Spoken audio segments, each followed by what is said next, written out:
মা, ও মা, কি গো শুনছো? কি রে তিন্নি, কি বলছিস? শুনতে পাচ্ছি না।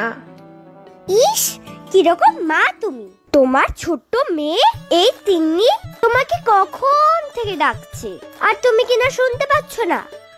এই পাকা বুড়ি, কোমরে হাত দিয়ে দাঁড়িয়ে কি এত বলে যাচ্ছিস রে? এখানে এসে বল, শুনতে পাচ্ছি না। বাবারে বাবা, তোমার কি এত কাজ শুনি? মেয়ে আগে নাকি কচুর শাক? সাত সকালে তো মাথা গরম কেন শুনি? খিদে পেয়েছে বুঝি? না, খিদে পাইনি, অন্য কথা। আচ্ছা বাবা, আসছি। আজ একটু ইলিশ মাছের মাথা দিয়ে কচুর শাক রান্না করব। তোর বাবা খুব ভালো খায়। আমিও ভালো খাই, কিন্তু সে আর জানি নে, রান্নায় মাছের গন্ধ থাকলেই হলো। আচ্ছা তুমি আসো, আমি বারান্দায় গিয়ে বসি। শোন না তিন্নি, তিনুকে গিয়ে বল একটা নারকেল কাটতে, কচুর শাকে একটু নারকেলও দেব। আচ্ছা বলছি তোমার ছেলেকে, সে আবার আমার উপর রাগ করেছে, কথাই বলছেন না বাবু। এই, দাদাকে ওভাবে বলতে নেই। তুই যা এখান থেকে, না হলে আবার মশা কামড়াবে।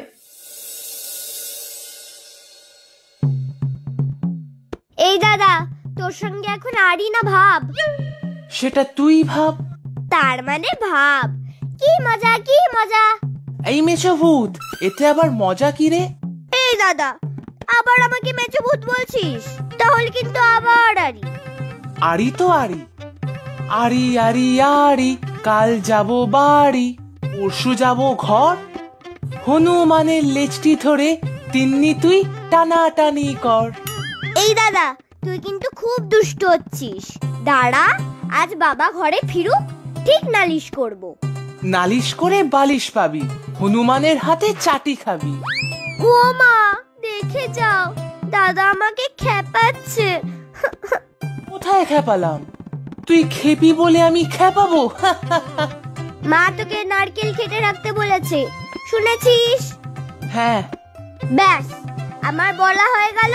তাহলে আবার আয়, কথা বলবো না তোর সাথে। এই নাও মা নারকেল। কি বানাবে এই নারকেল দিয়ে? ইলিশ মাছের মাথা দিয়ে কচুর শাক, ওতেই দেব নারকেল। খুব ভালো স্বাদ হবে দেখিস। আচ্ছা মা, তোমার রান্নার পর একটু কচুর শাক তারক কাকুকে দিয়ে আসবো? উনি না বলেছিলেন কচুর শাক খুব ভালো খান? হ্যাঁ, সে তো ভালোই হবে, কিন্তু শুধু একটু কচুর শাক দিলে কেমন দেখাবে? মাছও তো সেরকম কিছু নেই, তাছাড়া সবার হাতে গোনা। সে কিছু হবে না মা, ওনার তো রান্নার লোক আছেই। শুধু কচুর শাকটাই দিয়ে দিও, আমি গিয়ে দিয়ে আসবো। আচ্ছা ঠিক আছে, রান্নাটা হলেই নিয়ে যাস কিন্তু।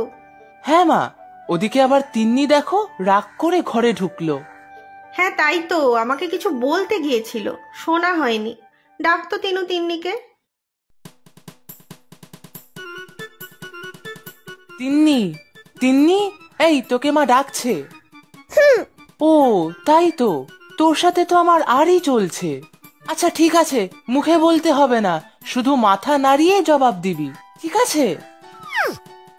মা বাইরে ডাকছে, তুই কি যাবি? ও, রাগ করেছিস বুঝি? বুঝলাম। কি, মা যদি রাগ করে তোকে কচুর শাক না খেতে দেয়? ও, তোর বুঝি বই গেছে?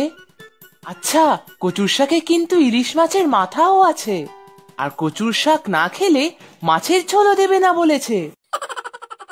না না, আমি মাছ খাবো, মাছ খাবো। ব্যাস হয়ে গেল, কথা বলে ফেলেছিস। চল, এবার মা ডাকছে। তুই কিন্তু খুব দুষ্টু রে দাদা, সব সময় আমাকে কথায় জব্দ করিস। আমি না তোর একমাত্র ছোট বোন? হ্যাঁ তাই তো, তিন্নি আমার সোনা বোন। চল, এবার আর রাগ করে থাকিস না, আমার আবার তারক কাকুকে কচুর শাক দিতে যেতে হবে। উমা, তুই মাছ কাকুর বাড়ি যাবি? আমিও যাব তোর সাথে। যা, মাকে বল আগে, মা বললে তখন নিয়ে যাব। মা, আমিও দাদার সঙ্গে মাছ কাকুর বাড়ি যাব। কেন রে, বাইরে কেমন রোদ দেখছিস না? ও কিছু হবে না, ছাতা নিয়ে যাবো যে। কেন যাচ্ছে বুঝতে পারছো না মা? পুকুরে গিয়ে মাছগুলো সব দেখে আসবে।